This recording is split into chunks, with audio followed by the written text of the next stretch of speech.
chat about it. Where are you based in Brisbane? No, I'm in Melbourne. You're in Melbourne, yes. Awesome. Oh no, it'll be fun to talk about. Definitely. Well, I've got to say congratulations on the film. I've had the opportunity to sit down and watch it and absolutely loved it. So congratulations. Oh, that's so great. Thank you so much. That's so great that you got to see it. So I was wondering if you could start off by telling our listeners a little bit about Petra as a character and what made you decide that you wanted to play this character. Okay, well, Petra is Kerry. Kerry is the lead ringtail possum. Petra is Kerry's older sister. And Petra's a little sensible, very pragmatic, likes her space, likes to not push herself out of her comfort zone. And however, she has an amazing journey throughout the whole film, and she learns so much from her younger sister. But I could definitely relate to that. When I was reading it, I was like, there are definitely some similarities between Petra and myself. Sometimes I think I can be a little safe and sensible at times. But in saying that, Petra still has, some fun and silly moments. And I think, when I was working with the directors in the booth, I was always trying to, we were always trying to find the fun in her as well. So that's why, I was stoked to be able to play Petra. Yeah, Petra does have that fun side to her. I love that bit where she says about being petrified and, trying to get Kerry to laugh as well. Absolutely. How difficult is it to find that split, like between being serious but also having that comedy side with Petra as well? Yeah, that's a really good point, because you never want to try to tip it too far one way. And I remember being in the studio when we were doing it, and it was a really lovely process, because I had the director and the producer there with me, and we were always discussing, the lines and how we wanted her to come across. So I think it was always an experiment, trying to, sometimes I'd push it really far, and we'd go, nope, that's too funny, that doesn't work for this moment. But just always trying to have the lightness in there, even though, there are dark moments, or she's been quite sensible. I think there's, always a chance for comedy in there. Yeah. As a voice actress, when do you decide on what voice you want to have for the character? Do you kind of get an idea for what the voice is going to sound like when you read the script, or is it after you kind of talk to the director? Usually I try to hear it in my head. I definitely can play around, and I guess it depends on each project. The process is always pretty different. For Petra, I was really lucky. I got to see the director and the producer a few times prior to filming, and I was always kind of recording bits and pieces on my phone and sending it through. However, with voiceover, you can be a little bit flexible. So in the booth, I feel like we really found her within the first hour or so of filming, of recording, I should say, not filming, of recording. But usually I have a good idea in the head, and I guess that's part of, every voice actor's job is to come ready to experiment and explore vocally, and not just come in and go, this is how it is, because I think, you have to be able to kind of change it vocally. Yeah. Once you're in there. Do you bring 3 or 4 voices into the studio to kind of try out with the director, or how does that process actually work?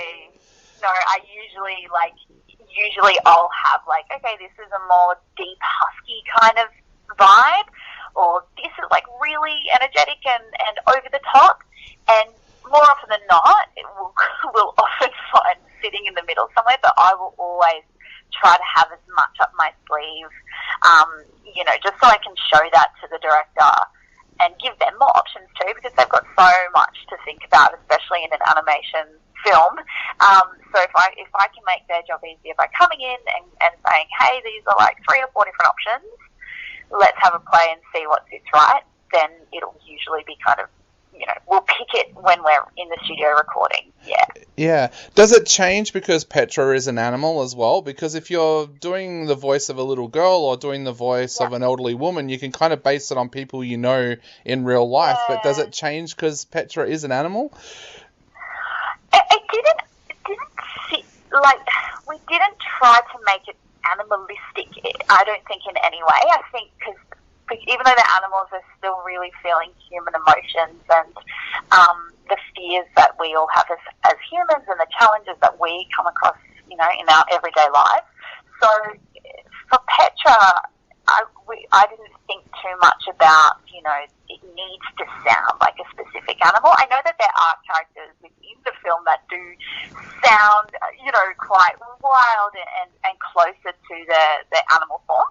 Yep. In the past, I definitely have played non-human things, and I have probably gone further, in pushing my voice to make it sound like, I don't know, a tiger or an inanimate object that I might be playing, and make it sound really, non-human. Yeah. But for Petra, I think it was probably one of the most, it was very close to my voice. It was probably, out of all of the animation that I've been able to do, Petra was probably the closest to my natural voice, I'd say.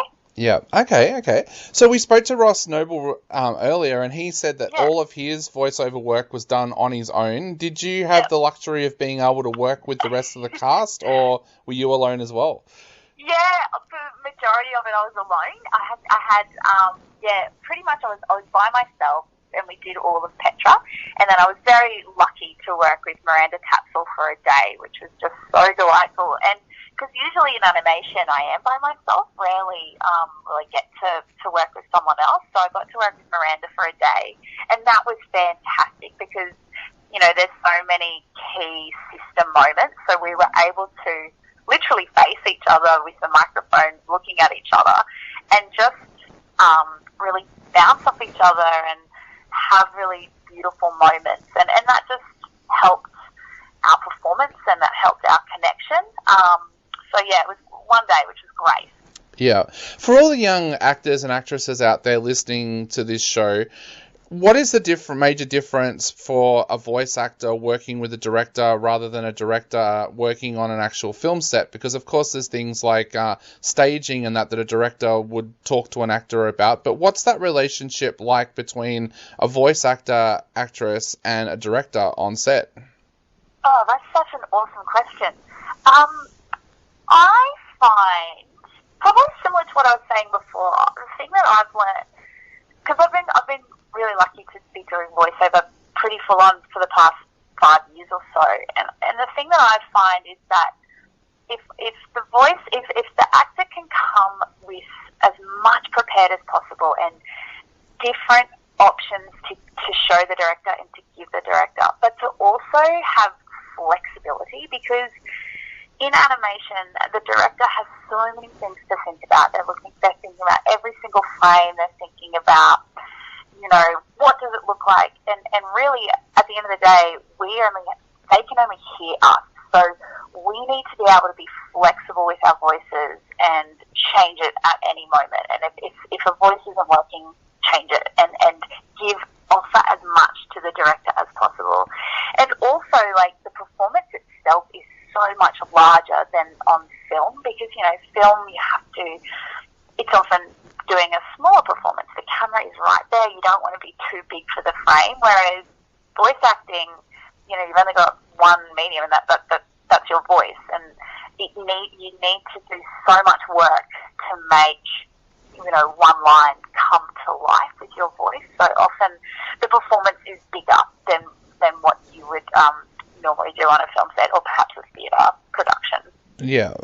I hope that makes sense. It does. It makes perfect sense. Yeah, bringing it back to the story of this film as well, what was your first initial thoughts when you read through this script? Because it is such an amazing story. What was your thoughts when you read through the script and read the story?